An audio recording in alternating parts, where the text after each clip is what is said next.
Thank you, Mr. Rao. Good afternoon, ladies and gentlemen, and a warm welcome to today's webinar. I'm Alfred Lam, the Center Director for Singapore Economic Development Board in India. Thanks to CII, it is an absolute pleasure to have the opportunity to share about Singapore's ecosystem and initiatives in analytics, the often cited next big thing in IT. So to get the ball rolling, what exactly does analytics mean?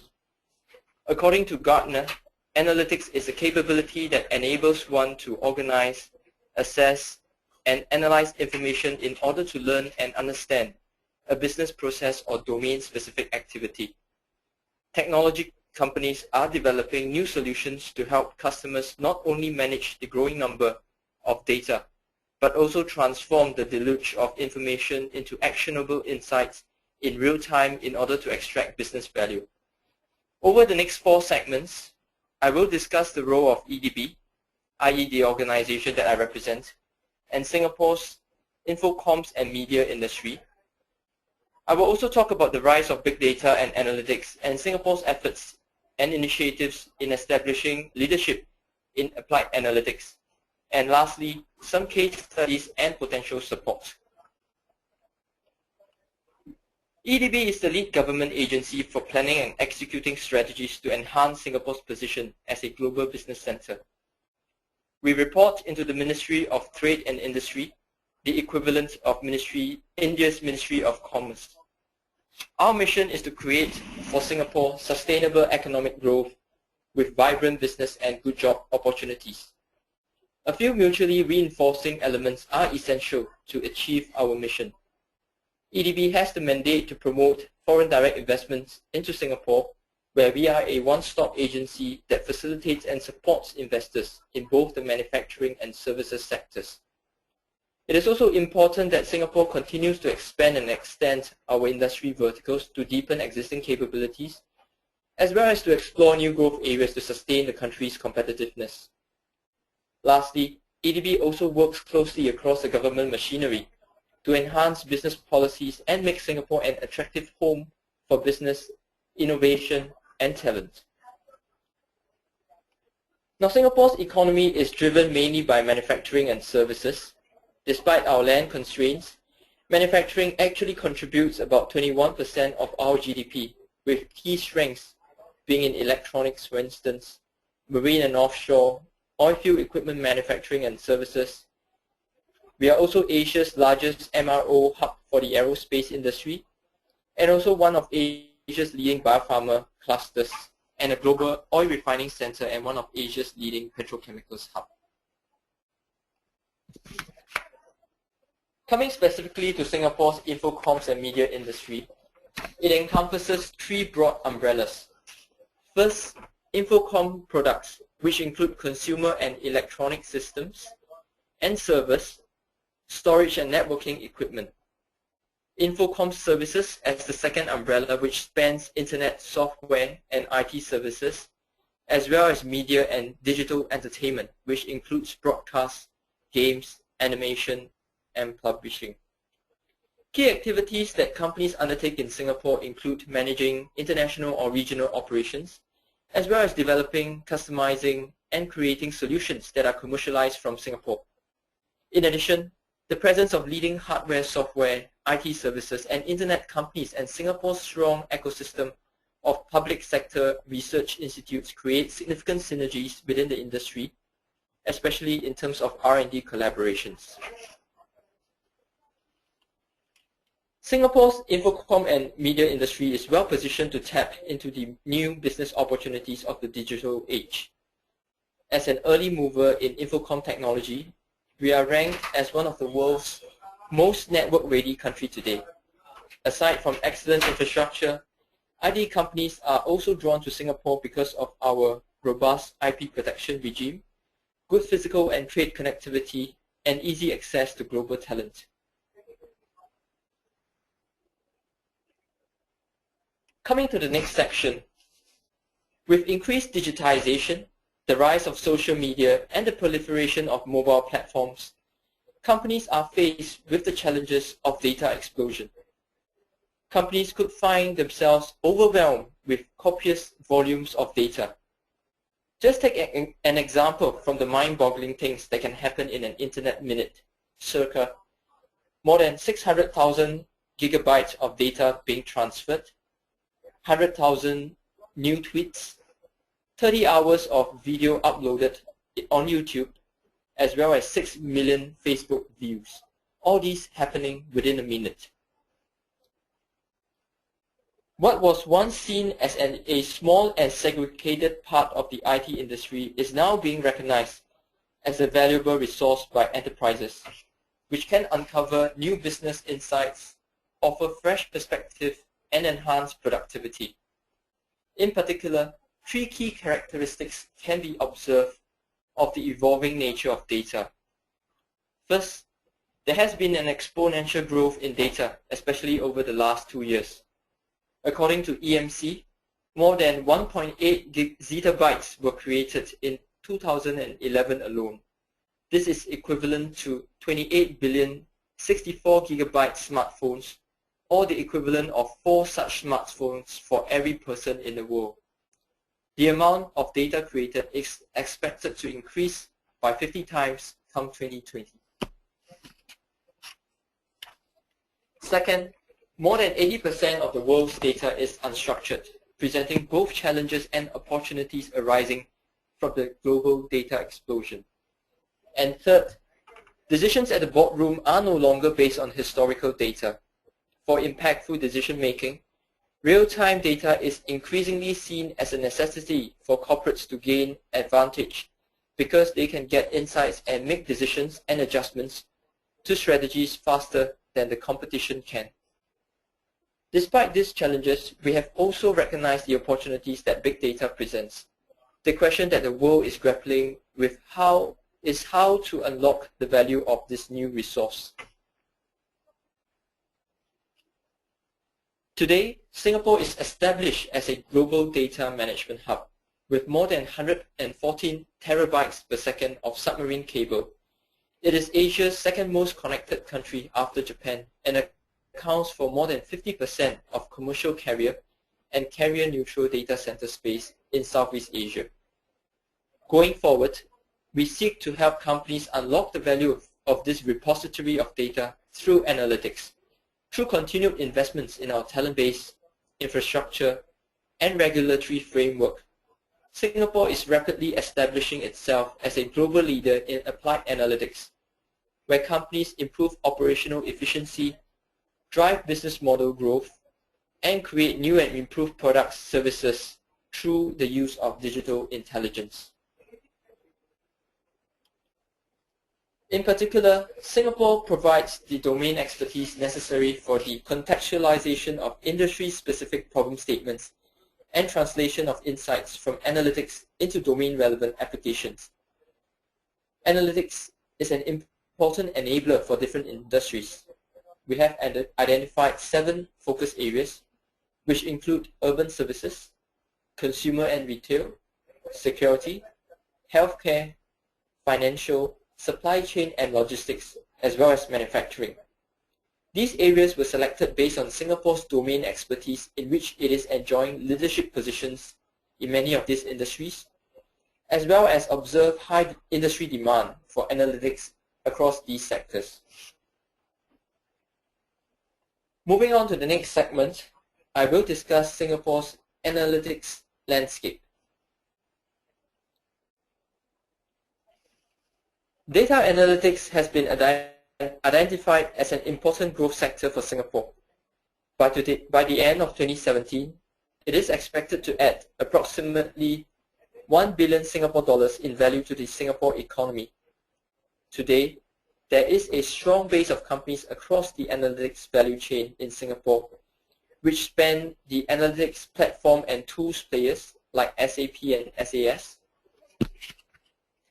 analytics service providers such as Accenture, Deloitte, IBM, and Nielsen, as well as end-user firms themselves. Singapore has plowed significant resources towards developing our analytics ecosystem, in which 5 key areas were deemed as absolutely necessary, namely talent, strong research capabilities, providing access to data, putting in place a strong data privacy legislation which balances the needs of consumers and companies, as well as data hosting infrastructure for hosting critical business data and applications.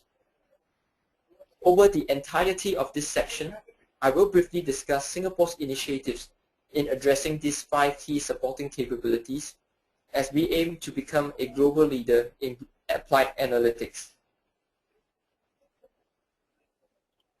Coming to the analytics talent landscape, the global analytics talent shortage, especially professionals with multidisciplinary skills and capabilities in computer science, statistics, and mathematics, as well as have a deep understanding of different industry domains, is widely recognized. Domain knowledge is especially important to identify the relevant problem statement and data for analysis, as well as to interpret the results of analytics activities. To develop the necessary data analytics talent pool, Singapore has moved rapidly to put in place the necessary programs. The plan is to nurture a pool of 2,500 multidisciplinary data analytics professionals over the next 5 years. There are currently 10 data analytics courses offered across the local universities. In particular, 5 have been established in the past 2 years alone to offer a multidisciplinary approach to data analytics and a focus on application in specific domains. Close collaborations between the private sector and local universities also exist to ensure that graduates possess the relevant industry skill sets and knowledge.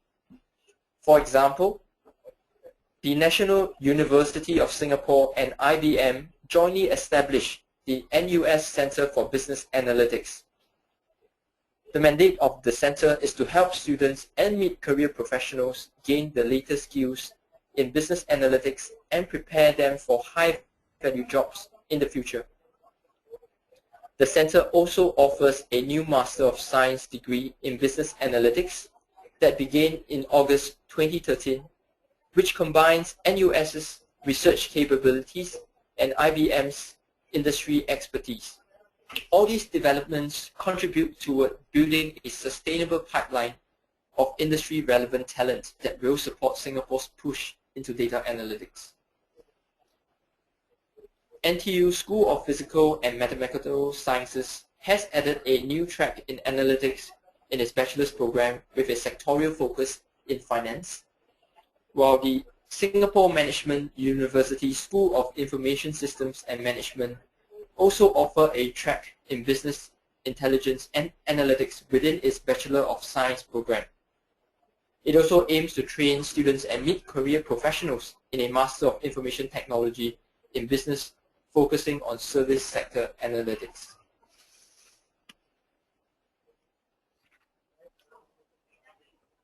Now, this slide provides an overview of Singapore's capabilities in big data and analytics, which span 5 key areas, namely data analytics and computer vision, social modeling, consumer insights, security, as well as natural language processing. I will discuss each area in greater detail as we move along in this segment. Now, first coming into data analytics capabilities. On data mining, Singapore's strengths in text, video, and image mining have enabled us to explore the emerging area of sentiment analysis. This enables the extraction of consumer insights through analyzing and understanding the underlying emotions behind user-generated content, such as social media feeds. And this will help better inform decision-making in areas such as target or personalized advertising. In the area of computational social cognition, the Institute of High Performance Computing in Singapore is developing capabilities in the area of computational social cognition by using applied psychology to develop computational models of underlying social and cognitive processes. In the consumer space, IHPC is working with P&G, for instance, whose innovation center is in Singapore, on the area of computational modeling for consumer care products, such as understanding buying decision matrices and habits. This is part of P&G's larger research collaboration with A-Star, a lead research agency in Singapore, in terms of developing new consumer beauty products for Asia. Another analytics-related capability is computational social cognition, which enables companies to model the perception and decision-making process of consumers. In this particular phase, we are spearheading the development of technologies to model the formulation of first impressions among Asian consumers. This will enable the prediction of consumer reaction to new brands and products. An example of collaboration is between IHPC and Fujitsu, who recently signed a memorandum of understanding to explore the creation of the company's first Center of Excellence for Computational Social Science and Engineering in Singapore. In the area of computer science systems, Singapore has also built up capabilities in terms of applying physics techniques to model human society as self-organizing systems. In the area of human language technologies, Singapore has built up our capabilities in the area of natural language processing by specializing in speech-to-text technologies as well as the translation and interpretation of Southeast Asian languages. In recognition of this expertise, Baidu, a leading Chinese search engine player, established a joint R&D laboratory with I2R, a research agency in Singapore, to develop natural language technologies for Asian languages. I2R has also pioneered the development of the first of such natural language processing in the area of Malay language. Talking about the Baidu I2R research collaboration in greater detail, this marks an important step in Baidu's commitment to enhance its products in Southeast Asia. The laboratory's initial research will focus on involving foundational natural language processing technologies for Southeast Asia languages. I2R's natural language processing technology allows users to input their native languages into the search engine, and Baidu's box computing will be able to return precise results to the user. The lab will focus on Vietnamese and Thai languages in the initial phases. This is essential in Baidu's strive to deliver an equally good user experience to users in markets outside of China. The lab recently achieved a significant milestone with the pioneering of an innovative speaker verification technology by which a user can unlock the smartphone simply by speaking a passphrase without the need to use pins, passwords, or finger swipe patterns. This technology has since been embedded and commercialized in Lenovo's new A586 smartphones.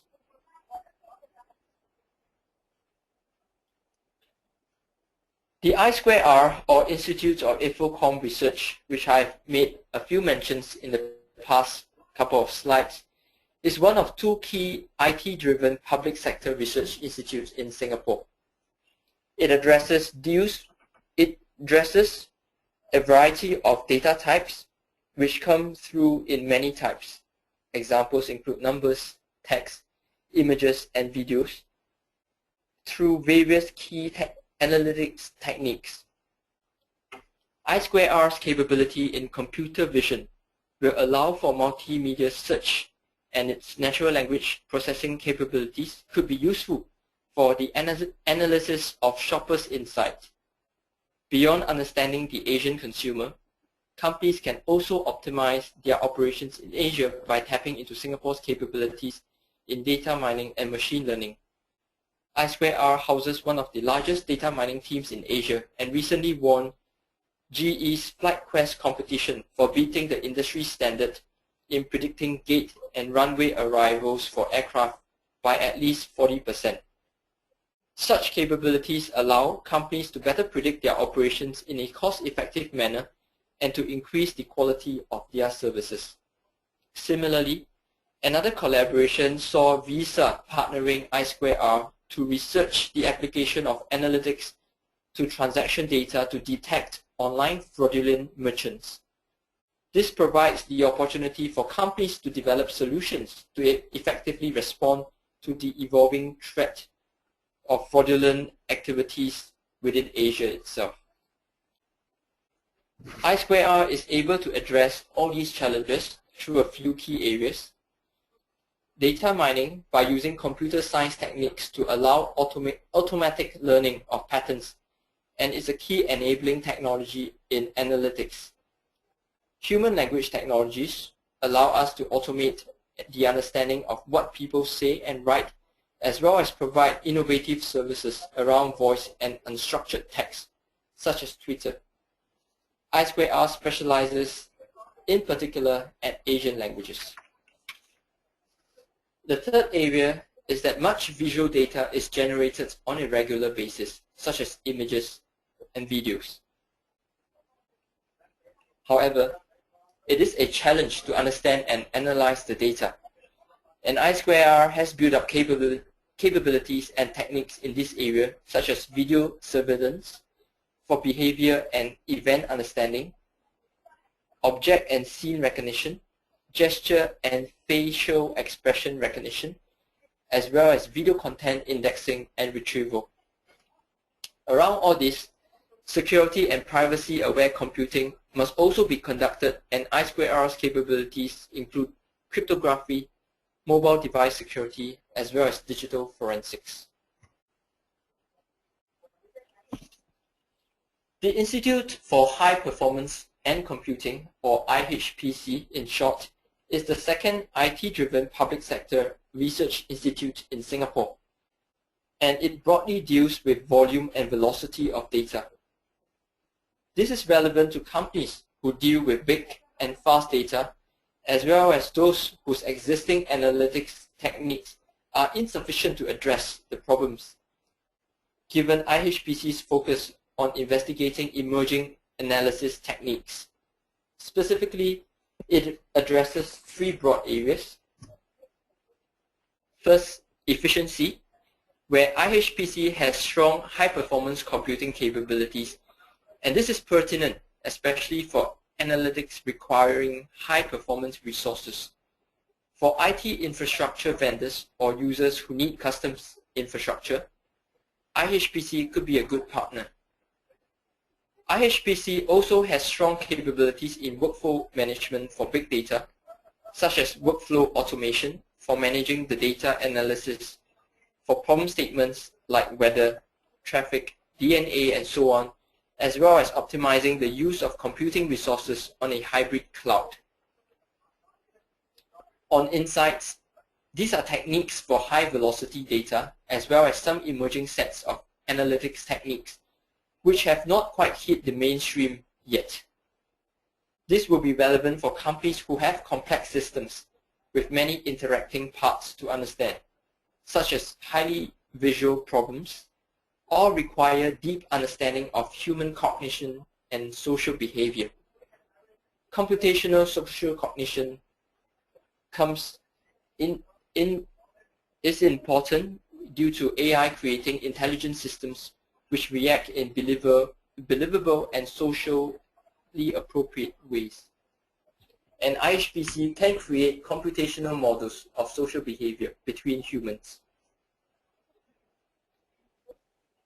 On applications, these are examples of areas where IHPC's competencies have been applied, such as in environment by predicting rainfall intensity, or in traffic simulation and prediction, in biomedical sciences through the analysis of phenotype data, as well as in public healthcare by analyzing real-time epidemic situations, such as H1N1.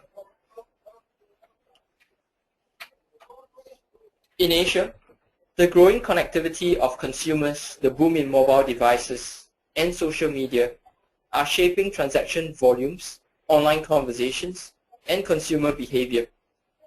As such, analytics methods and models themselves need to be living in the sense that they need to evolve over time as we test, monitor responses, and learn how people respond to data. With big data, companies can now aggregate information over time and across geographies. Its analytics can reveal context-sensitive preferences and choices, going far beyond simple demographics.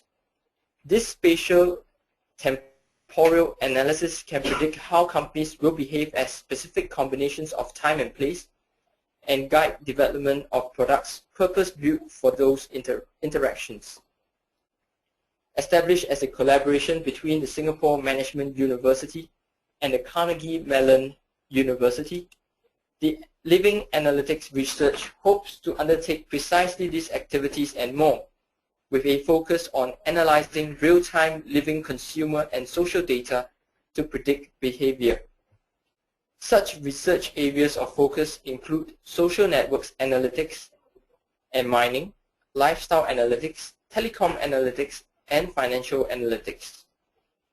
Some examples of joint industry projects that LARC has participated in include using social media and mobile information to recommend when and where mobile platform operators should place ads to maximize click-through rates, as well as the kind of service bundles that should be offered to customers.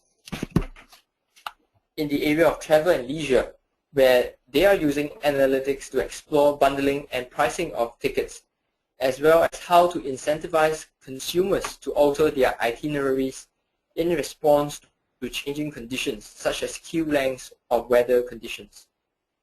In telecoms, where vendors want to enable customers at the point of purchase to experiment with service bundles optimized for their calling and usage patterns, rather than generic low, medium, or high cost option packages.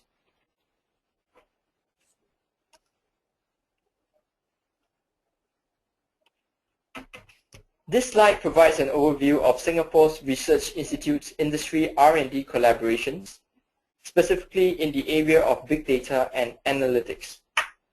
We are increasingly seeing leading companies across different industry domains that are setting up their analytics operations in Singapore in order to create new value for their businesses, at times through joint R&D collaborations with the I2R or IHPC to develop domain-centric applications. This is a strong vindication of Singapore's efforts and progress in addressing the industry's need for data analytics talent, research capabilities, and the relevant domain expertise, and our vision is for Singapore to continue to be a key partner for companies to unlock the value of data.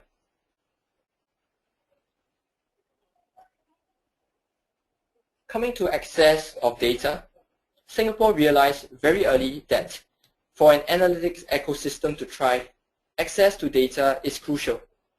It is part of the government's strategy to drive social innovation and deepen co-creation efforts with industry, in which non-confidential public data sets have been increasingly made public via data.gov.sg. By opening up more data and through innovative use of technology, the intent is to crowdsource ideas and co-create applications with the wider community. Since the government's one-stop data portal was launched in 2011, it has seen a 60% increase in the number of data sets being put online. The public can now access over 8,600 data sets from more than 60 public agencies for apps development or research. To date, more than 100 apps have been developed using government data. For example, private sector app developers have made use of data from the Land Transport Authority to create apps to inform motorists about parking availability and electronic road pricing in Singapore, while community groups have also come up with apps for topics ranging from clean public toilets to street cats.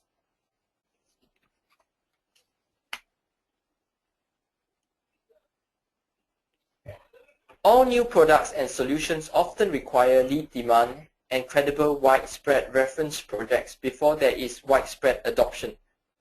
As one of the more forward-looking public sectors, Singapore's government has shown an appetite to adopt and deploy advanced analytics.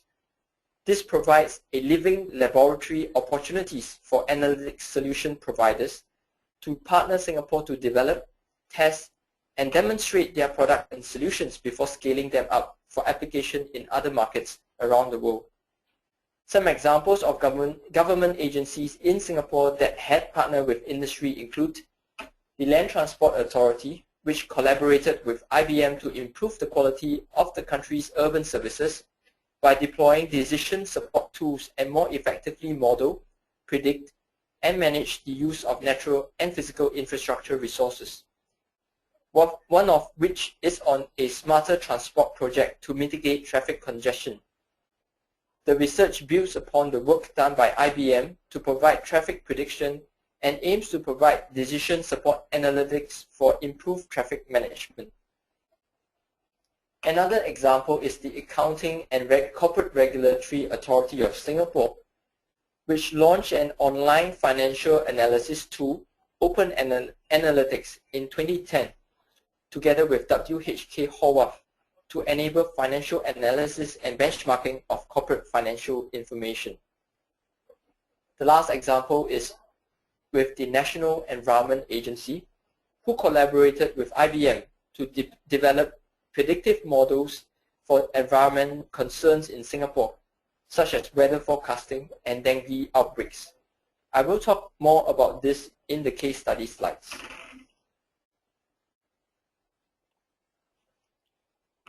Apart from talent and research capabilities, Singapore is also a conducive location for data analytics, and its world-class IT infrastructure, trustworthiness, and rule of law. With data explosion that comes along with digitization and the sensor revolution, a robust IT infrastructure and strong global connectivity would be critical to host and process these huge volumes of data, many times in a real-time situation. At the same time, highly proprietary data would also require a secure hosting location, and these are some of the 4 key factors in which Singapore is a trusted and premier data hosting location in Asia itself.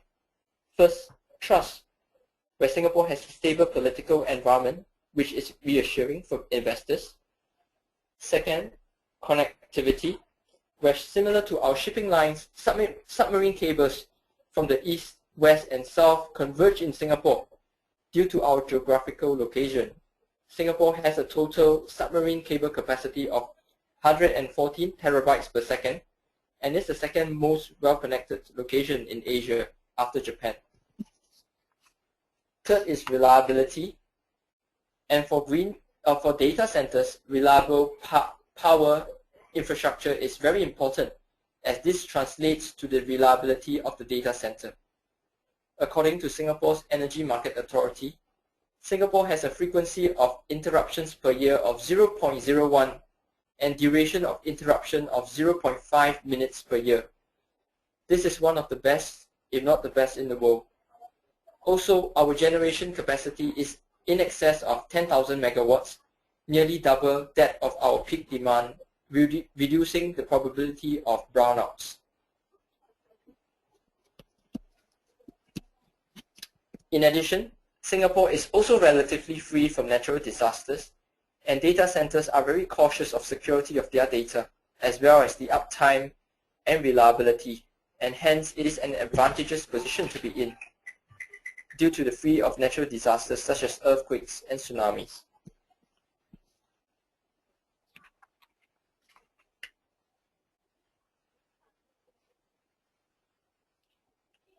The free flow of data and services between Singapore and its major markets is critical for Singapore to be a global data management hub. As data becomes the next currency of the digital economy, the government is developing an appropriately secure environment to promote the free exchange of data. By regulating the flow of personal data amongst organizations, the Personal Data Protection Act, or PDPA, also aims to strengthen and entrench Singapore's competitiveness and position as a trusted world-class hub for businesses. Set to be implemented in phases by Singapore's Ministry of Information, Communication and Arts, The Personal Data Protection Act will safeguard personal data against misuse and will strengthen Singapore's position as a trusted hub for data management. The PDPA will ensure a baseline standard of protection for personal data across the economy by complementing sector-specific legislative and regulatory frameworks. This means that organizations will have to comply with the PDPA as well as the common law and the other relevant laws that are applied to the specific industry that they belong to when handling personal data in their possession.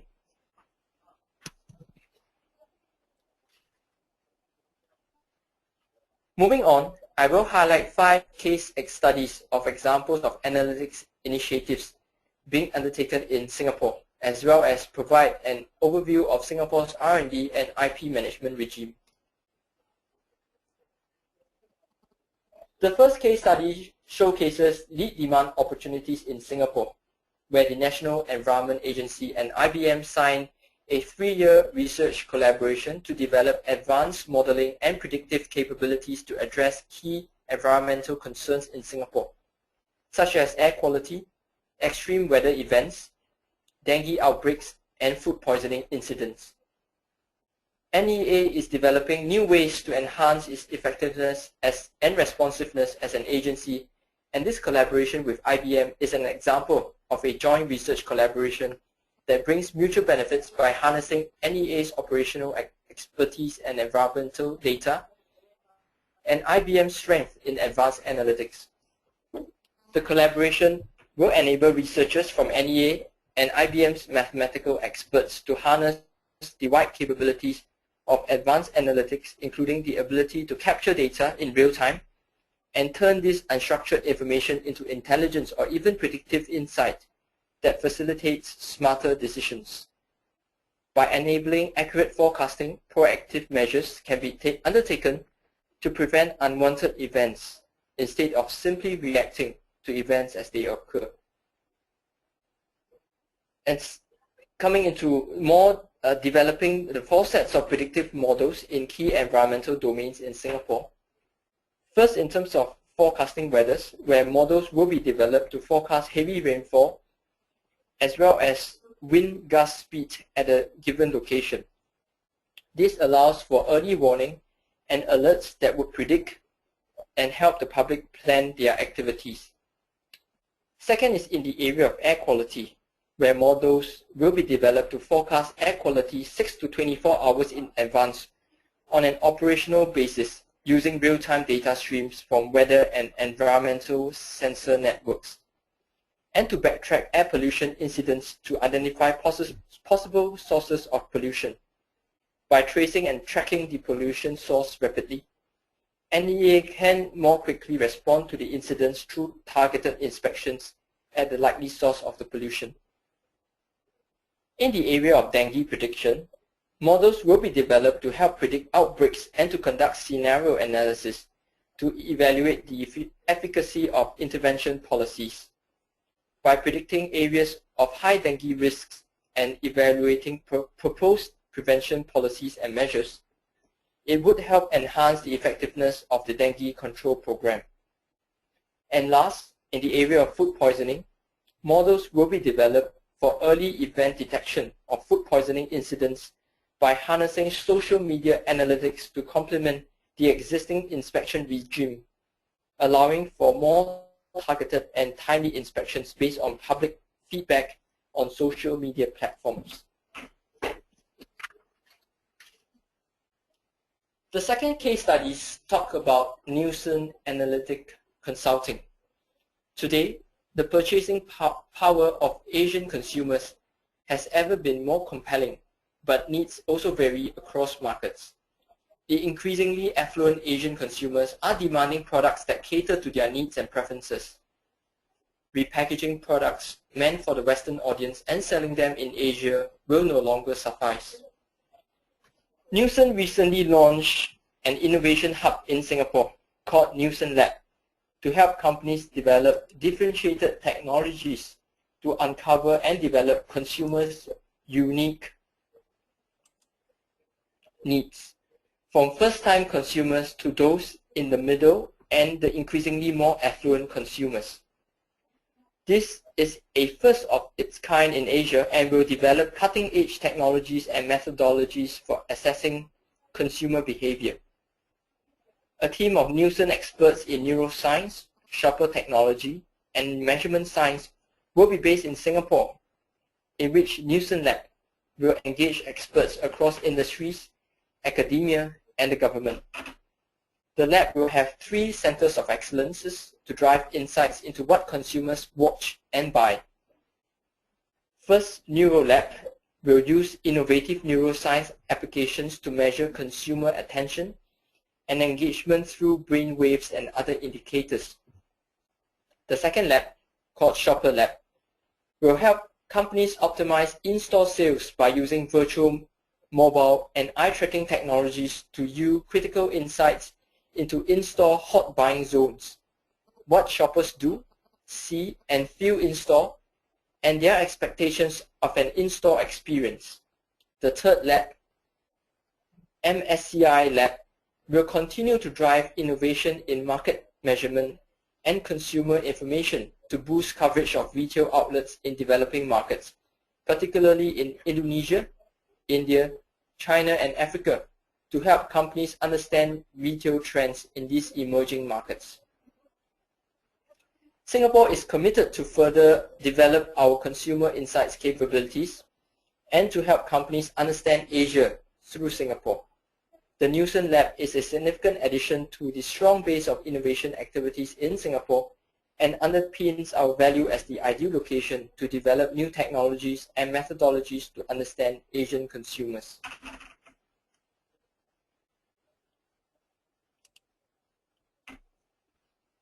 The third case study focuses on Accenture Analytics Innovation Center, which was opened in Singapore in October 2012. The center will serve as an asset development lab and a research and innovation hub to deliver citizen-centric advanced analytics solutions for Accenture clients. The center will focus on developing innovative approaches for the use of analytics in services related to education, health, procurement, public safety, resource utilization, smart grids, transportation, and workforce effectiveness. The center has been built to help Accenture clients in both the public and private sectors to generate real-time actionable insights to drive more informed business decisions, improve their service delivery capabilities, and deliver better services and outcomes for citizens. Specifically, the center will drive the creation of an analytics knowledge base and related intellectual property in Singapore across a number of key areas. First, public safety, by framing the risks and identifying threats to a country's critical infrastructure.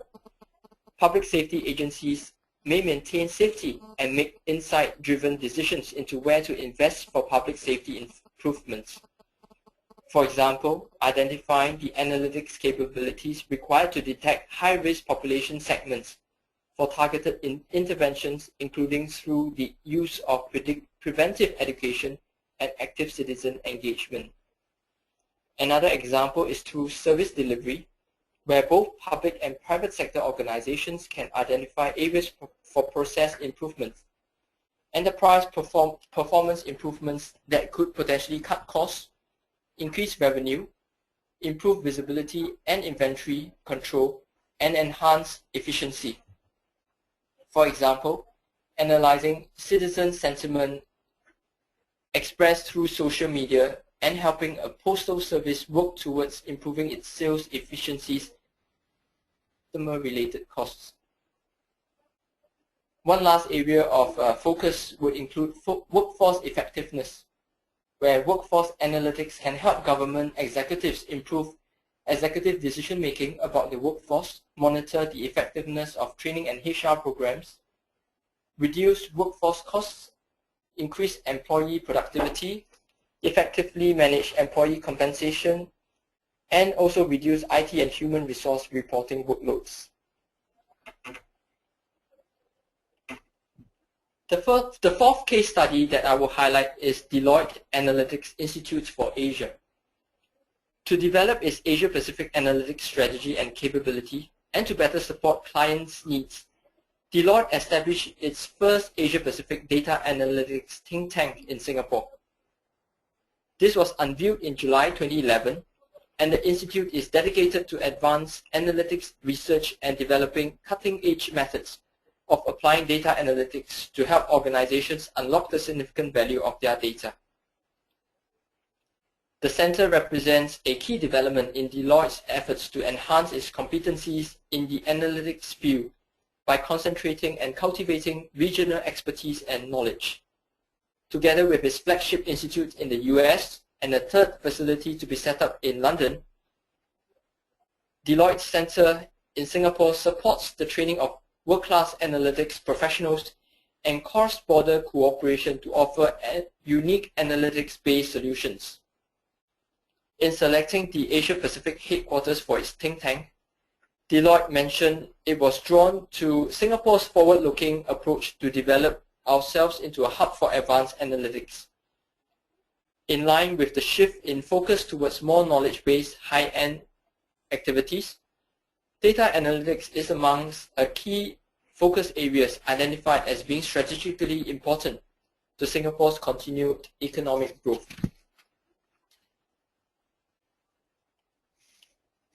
The final segment of this presentation, I wanted to focus a little bit about Singapore's regime in terms of tax as well as a regime to encourage IP creation.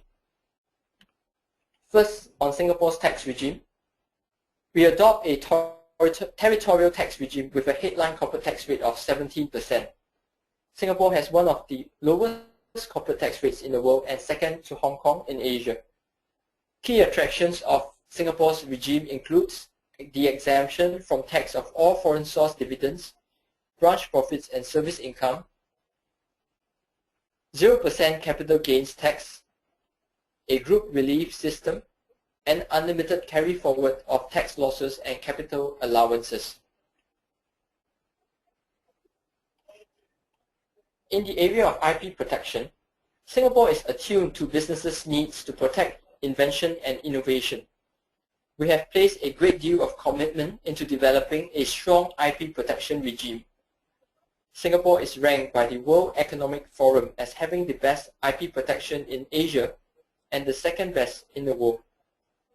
Besides the strong rule of law and enforcement of IP rights, Singapore has also put in place a strong system to promote IP creation. And some of these include a strong double taxation network, which has more than Singapore has more than 69 double taxation agreements, which will help to alleviate the withholding taxes on inbound as well as outbound royalties payments. A good and strong tax deduction system which encourages IP creation, and I will talk about this in the next slide, where we have a 400% tax deduction, of course subjected to expenditure caps. And Singapore also has an automatic 5-year straight-line amortization scheme for IP acquisition, in particular both the legal as well as economic rights when the IP is acquired and managed and based out of Singapore itself.